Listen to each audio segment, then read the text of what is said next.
Actually ನನ್ನ favourite contestant ಬಂದು ಸೂರಜ್. ಅವ್ರು ಮಾತಾಡೋ ರೀತಿ ಆಗಿರ್ಬೋದು, ಇಲ್ಲ ಪ್ರೊಫೆಷನಲ್ ಆಗಿ ಯಾವ್ದ್ರ ಬಗ್ಗೆನೂ ಕೊಡೋ ಕಮೆಂಟ್ ಆಗಿರ್ಬೋದು, ನನ್ನ ತುಂಬ ಫೇವ್ರೇಟು. ಬಟ್ ನಾನು ಮಿಸ್ ಮಾಡಿದೆ ಅವ್ರಿಗೆ ವೋಟ್ ಮಾಡೋದು ಲಾಸ್ಟ್ ಟೈಮು.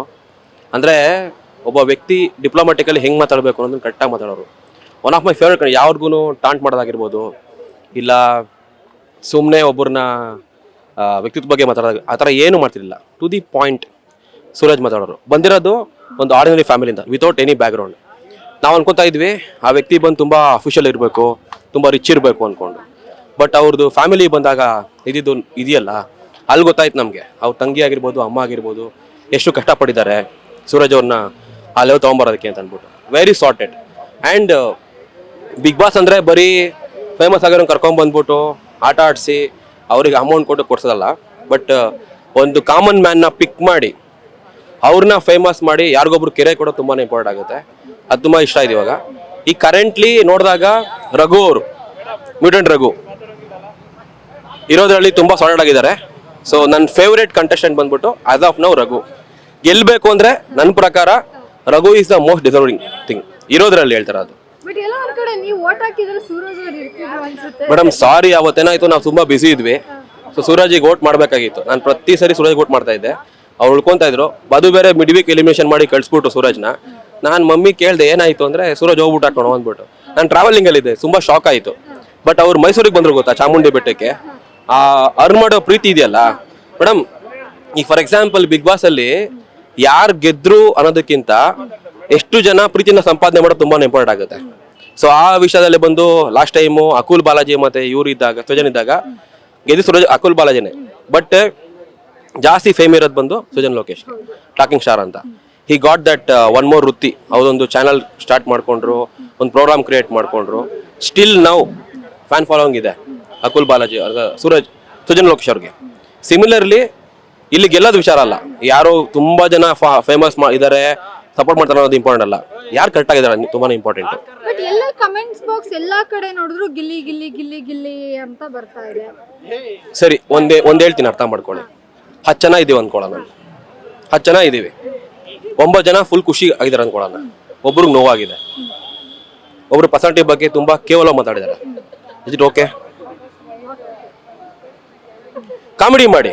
ಈಗ ನರಸಿಂಹರಾಜ್ ಅವರಿದ್ರು, ಬಾಲಕೃಷ್ಣ ಇದ್ರು, ಪ್ಯೂರ್ ಕಾಮಿಡಿ ಮಾಡೋ ಬದಲು ಫಾರ್ ಎಕ್ಸಾಂಪಲ್ ನಿಮ್ಗೆ ಅನ್ಕೊಳ್ಳೋಣ, ನಿಮ್ಗೆ ಯಾರೋ ಟಾಂಟ್ ಮಾಡಿದ್ರು ಅನ್ಕೊಳ್ಳೋಣ, ಕಾಮಿಡಿ ಮಾಡಿದ್ರು, ನೀನ್ ಹಂಗಿದ್ಯಾ, ನೀನ್ ಹಿಂಗಿದ್ಯಾ, ನೀನ್ ಕರ್ರಗಿದ್ಯಾ, ನೀನ್ ಬೆಳ್ಳಗಿದ್ಯಾ, ನೀನ್ ಮುದ್ಕಿ ಆಗ್ಬಿಟ್ಟಿದ್ಯಾ ಅನ್ನೋದು ಎಷ್ಟು ಸರಿ?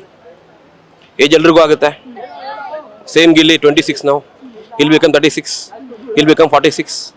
ಸೊ ಆ ಮೂಮೆಂಟಲ್ಲಿ ಅವರು ಅಶ್ವಿನಿ ಅವರು ಕೂಡ ಆ ಲೆವೆಲಿಗೆ ಬರಬೇಕು ಅಂದರೆ it was not easy. It is not easy. Raja ಹುಲಿ ಮಾಡಿದಾಗ ಅವ್ರಿಗೂ ಫೇಮ್ ಇದೆ, ಅವರು ತುಂಬ ಸೀರಿಯಲ್ ಮಾಡ್ಕೊಂಡೇ ಬಂದಿದ್ದಾರೆ. ಅವ್ರನ್ನ ಮುದ್ಕಿ ಅನ್ನೋದು, ಜಂಬಾ ಅನ್ನೋದು, yes, it is my personality. It's my personality. Who are you to comment it? Full ನೋಡಿ ಕಾಮಿಡಿ ಮಾಡ್ತಾರಲ್ಲ, ಎಲ್ಲ ಬರೀ ವಲ್ಗರ್ ಕಾಮಿಡಿನೇ. ನಾನು ತುಂಬ ಇಷ್ಟಪಡ್ತಿದ್ದೆ ಗಿಲ್ಲಿ ಗಿಲ್ಲಿ ಗಿಲ್ಲಿ ಗಿಲ್ಲಿ ಅನ್ಕೊಂಡು. 10 ಜನ ಗಿಲ್ಲಿ ಗಿಲ್ಲಿ ಅಂದ್ರು ನಾವು ಗಿಲ್ಲಿ ಗಿಲ್ಲಿ ಅನ್ಬೇಕಾ? Look at mutant Raghu. ಅವ್ರು ಮಾತಾಡ್ಬೇಕಾರೆ ಸಾರ್ಟ್ ಆಗಿರ್ತಾರೆ. ಇದು ತಪ್ಪು ಕಣೋ ನೀ ಮಾಡಿದ್ದು, ಈ ಸರಿ ಇಲ್ಲ ಕಣೋ, ಜಗಳ ಮಾಡಬೇಡಿ ಕಣ್ರೋ.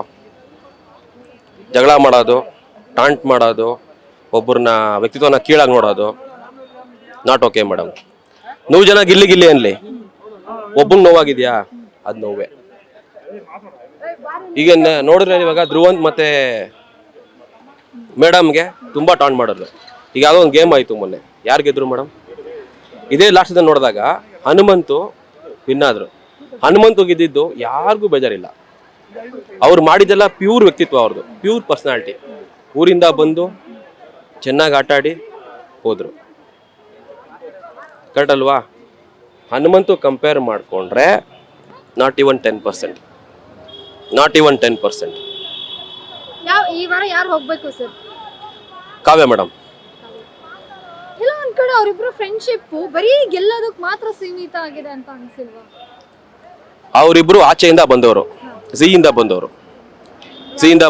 ಮತ್ತೆ ಅವರಿಬ್ರಿಗೂ ಮೊದಲೇ ಕನೆಕ್ಟ್ ಇದೆ. ಇಲ್ಲ ಕಾವ್ಯ ಕಲರ್ಸ್ ಅವರಿಬ್ರಿಗೆ ಮೊದಲೇ ಕನೆಕ್ಟ್ ಇದೆ. ಯಾವುದೋ ಒಂದು ಡ್ಯಾನ್ಸ್ ಪ್ರೋಗ್ರಾಮ್ ಮಾಡಿದಾಗ ಅವರಿಬ್ರು ಜೊತೆಗಿದ್ರು, ಅವ್ರಿಗೊಬ್ರಿಗೆ ಪರಿಚಯ ಇದೆ. ಗಿಲ್ಲಿ ಏನು ಅಂತ ಎಲ್ರಿಗೂ ಗೊತ್ತಿದೆ ಫಸ್ಟ್ ಆಫ್ ಆಲ್. ಅಲ್ಲಿಂದ ಬಂದ್ಮೇಲೆ ಇಷ್ಟು ಸ್ಟ್ರಾಟಜಿ, ಲವ್ ಅನ್ನೋದಾಗಿ ಸ್ಟ್ರಾಟಜಿ, ಕಿರಿಕ್ ಮಾಡೋ ಸ್ಟ್ರಾಟಜಿ, ಕಾಲ್ ಸ್ಟ್ರಾಟಜಿ. ಈಗ ಸೇಮ್ ಕಾವ್ಯ 1 ವಾರದಿಂದ ಸೈಲೆಂಟ್ ಆಗ್ಬಿಟ್ರು, ದೂರ ಟ್ರೈ ಮಾಡಿದ್ದಾರೆ. ಫಾರ್ ಎಕ್ಸಾಂಪಲ್ ನೀವು ಹುಡುಗಿ ಅಲ್ವಾ ಮೇಡಮ್, ಫಾರ್ ಎಕ್ಸಾಂಪಲ್ ನಿಮ್ದನ್ನ ನಿಕ್ ನೇಮ್ ಅಂದ್ಕೊಳ್ಳೋಣ, ನಿತ್ಯ ಅಂದ್ಕೊಳ್ಳೋಣ, ನಿಮ್ಮ ಹೆಸರು ನೀತು ಅಂತ ಕರಿಬೋದು ಅಂದ್ಕೊಳ್ಳೋಣ. ಫ್ಯಾಮಿಲಿ ಮೆಂಬರ್ಸ್ ಯಾರೋ ಆಚೆಯಿಂದ person Neetu Neetu Neetu 1 time okay, 2 time okay, 10ನೇ ಸರಿ ಡೋಂಟ್ ಯು ಫೀಲ್ ದೂರ ಇರು ಅಂದ್ರೂ ಹೋಗೋದು. ಈಗ ನಮ್ಮದೇ ಹೆಣ್ಮಕ್ಳಿಗೆ ಬಂದ್ಬಿಟ್ಟು ಆ ಥರ ಟಾಂಟ್ ಮಾಡಿ ಮಾತಾಡಿದ್ರೆ ಎಷ್ಟು ಸರಿ? She is avoiding but still you are going beyond it. Is that your personality? ಹೇಳಿ. ಸೊ ಇರೋದ್ರಲ್ಲಿ ತುಂಬ ಸಾರ್ಟೆಡ್ ಅಂದರೆ ರಘು, ಅವ್ರು ಬಿಟ್ಟರೆ ರಾಶಿಕಾ, ಗೇಮ್ ವೈಸ್ ಫಂಟಾಬ್ಲಸ್. ಅವ್ರು ಕೊಟ್ಟಿರೋ ಎಫರ್ಟ್ಸು ಗೇಮಲ್ಲಿ ನೆವರ್ ಯಾರಿಗೆ ಸಪೋರ್ಟ್ ಮಾಡಲಿ ತುಂಬ ಚೆನ್ನಾಗಿ ಸಪೋರ್ಟ್ ಮಾಡೋರು. But Dhanush game master sir, mind master ಅಂತಾರೆ. ಟೀಕೆ ಮಾತಾಡಲ್ಲ. ನಾನು ಕುತ್ಕೊಂಡಿದ್ದೀನಿ ಅಂದ್ಕೊಳ್ಳೋಣ, ಧನುಷಲ್ಲಿ ಒಂದು ಕಡೆ ಮೂಲೆಯಲ್ಲಿ ಇರ್ತಾರೆ, 4 ಗ್ರೂಪ್ ಮಧ್ಯೆ ಇರ್ತಾರೆ, ಸುಮ್ಮನಿರ್ತಾರೆ. ಎಲ್ಲಿ ತಪ್ಪಾಗಿದೆ ಇಲ್ಲೋಗಿ ಹಂಗೆ ಮಾಡಬಾರ್ದಾಗಿತ್ತು ಅನ್ನೋದು, ಇಲ್ಲೋಗಿ ಅಲ್ಲೇ ಮಾತಾಡಿ. ಧೈರ್ಯ ಇಲ್ವಾ? ರಘು, ಮ್ಯೂಟೆಂಟ್ ರಘು ನೋಡಿ, ದ ವೇ ಈ ಸ್ಪೋಕ್ ಅಲ್ಲ, ತುಂಬ ಚೆನ್ನಾಗಿ ಮಾತಾಡ್ತಾರೆ.